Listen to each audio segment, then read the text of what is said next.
Mä äijä muistaa tän, niin mä laitan tästä sen. Äijä. Vittu. Skivittutus. Kelaa vittu uniikki. Vittu se mitä vikaa on. Vittu. Vähän vitutus. Jutteli just uniikin kaavet, niin mä ollaan vittu muijaa. Se vittu.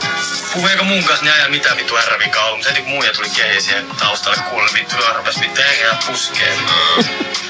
Vittu. No muijat on ihan fiilareissa, kun se vittu vähän vääntää.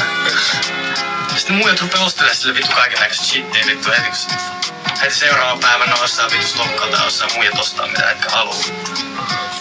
Mä veikkaan, että se uusi rotsikin taas olla vittu muija ostanut. Riittää tuohon kohtaan, mutta siis niinkö oikeesti niinkö mikä on homma? Siis onks muijat ostanut sulle vaatteita? Ei, toi on mikään. Toi oli ihan tommonen läppä. Toi oli ihan läppä. Mulla myöskin on oikeasti se R-vika toisin kuin mitä tämä Tero Kingi antaa ymmärtää tuossa.